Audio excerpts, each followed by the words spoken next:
a special Hockey Hall of Fame rejection committee. We'll tell you why in a moment. Let's get to the meeting. Bill Cowley of the Boston Bruins. He's going home. 13 seasons, 195 goals. Dippy whip. Get the hell out of here. He won. He's pretty good. He won the Art Ross Trophy. Won a couple of Hart trophies. But 195 goals, 13 seasons. See you later. He's gone. I found Harvey Pulford today. Guy's got a pretty good career. It says on the front page of the Hockey Hall of Fame website, the Harvey Pulford page, there's a quote. Many of these guys, maybe all of them, have a quote. And it says, Gordie Howe once said, quote, "If not for Lionel Conacher, Pulford would likely have been named Canada's top male athlete of the first half of the 20th century." So then I clicked biography, and there's this whole long explanation of Harvey Pulford's life in hockey, and it ends with the final paragraph says, "If not for Lionel Conacher, he would likely have been named Canada's top male athlete of the first half of the 20th century." It's word for word exactly what it claims Gordie Howe said. I can't stand for that. Did they just rip Gordie Howe off there? Did Gordie Howe not really say that? What's the deal with that? It's just at least lazy editing. This guy, it doesn't reflect well on him. Harvey Pulford out of the Hockey Hall of Fame. Greg. All right, now, guys, I was instructed by the Hockey Hall of Fame, who I converse with, yes, to not tell you why I'm kicking Harry Oliver out until after we play a little trivia game here. Harry, another game? Yes. This whole show has been games. Nothing but games. You knew that when you signed up for this show. I'm going to play 3 clips, and you guys are going to tell me which of the 3 things actually happened with Hall of Famer Harry Oliver. Signed up for this show like it's industrial arts or something. Yes, 101. Don't ask how I got footage of 2 things that never happened, but here we go. I'm going to play 3 clips. You're going to tell me which of these 3 things actually happened to Harry Oliver. This is a little bit like the soap opera game, which I miss. Former Hall of Famer. So here is Harry Oliver clip number 1. Okay. We're back here for the Stanley Cup Finals, and we welcome members of the audience bedridden with illness. No surprise to you that Selkirk was ravaged by the flu this week. The team down to just 3 healthy skaters, with Lord Stanley's Cup on the line here in the decisive game, too. So Harry Oliver captaining a team of fans and trainers. And so far the results are mixed. The Fishermen lead the Canadians 5-3. But Oliver has been demoted to the 3rd line. Constant giveaways. He's a -3. Some guy wearing shorts has 4 of the Selkirk goals. Boy, Harry Oliver. On the face-off circle, he just cheap-shotted Lanswick with a stick. And that's it. He's out of here. What a bum. But I have a face-off coming up. All right, there's clip number 1, Harry Oliver captaining a team that was ravaged by the flu. Greg Buck, never shy of giving his opinions. He's the Paul Hamilton of play-by-play.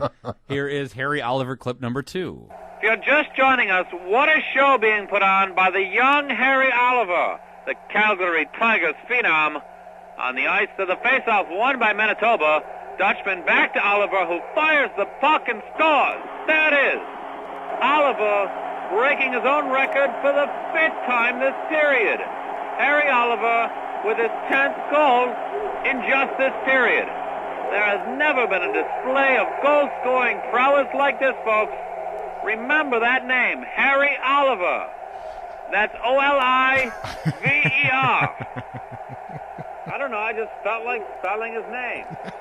Harry Oliver, and it's 11-1 Calgary. So there's Harry Oliver scoring 10 goals in 1 period. Harry Oliver, former Hall of Famer. Here is Harry Oliver clip number 3. Not a good idea for Calgary to book a circus the weekend of their playoff game with Vancouver, and it could cost a player his life.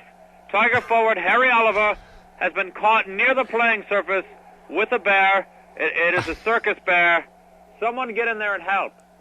How this happens, I do not know. Oh, my goodness. The bear has become aware of Oliver, and he is approaching. Harry has his stick with him, and he should not provoke. Oh, my goodness. He is down. Oliver is down.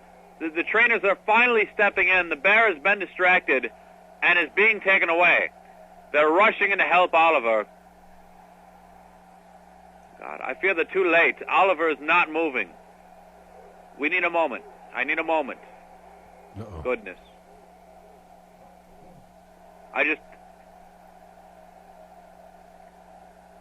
Harry Oliver, the victim of a vicious attack here, ringside. Boy. The crowd. Okay, now as always, happy to be joined in the booth before the game by Tigers coach Herb Gardner. Now, Herb, an important game against Vancouver tonight, and your team has not been great at home this series. Where are you going? Where? He didn't even play on your first line. You're under contract, buddy. Every game, read it. All right, we'll take a break and be back with more of the pregame. So which one of those three clips actually happened? The captaining a team of flu-ridden fans and trainers, scoring 10 goals in a period, or victim of a vicious bear attack? Only one of the three. Only one of the three. Now, let me just ask one question. Sure. The true one, whichever one it is everything true? No, what I just said, the three Like- things that happened. The first one, I'm thinking maybe Yeah. they were short of guys and fans played, but one of them was in shorts? I mean, 4 goals, the third line. Have any liberties been taken with the true one? I think the Hall would say maybe, but, Maybe. It's So really, we're boiling it down to one time his shorthanded team had fans play on it. One time he scored 10 goals in a period. or he was once mauled by a bear, not necessarily killed. Does it say? You heard the clip. That nothing was conclusive. Am I trying too hard? Yes.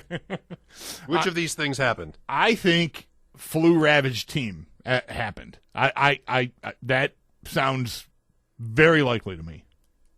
I think 10 goals in a period happened. If it's assuming that it's before NHL, like we know that's not the record. Right.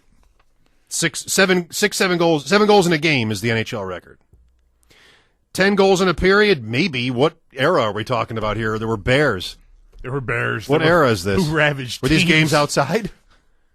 I'm Okay. going with the second one, but I like the first one could be. I don't think the bear is correct. I think the bear is I think false. Greg Buck wanted to have a guy get mauled by a bear. Yeah, I think he embellished that a little bit. That's what I'm going to say. Yeah. I like 2. I like one. All right, correct answer, none of them. And if a guy was really the greatest hockey player in hockey history, you would know just from hearing his name that none of these three things happened to him. It's just the point I was trying to make in kicking Harry Oliver out of the Hall of Fame. If Wayne Gretzky had either scored 10 goals in a period, played on a team with sick people, or was mauled by a bear, you would know right off the bat. Of course, that's what happened with Wayne Gretzky. That's the legend of whoever. Yes. So none of these three things. So you tricked us? I guess it None of them is true. was a ruse.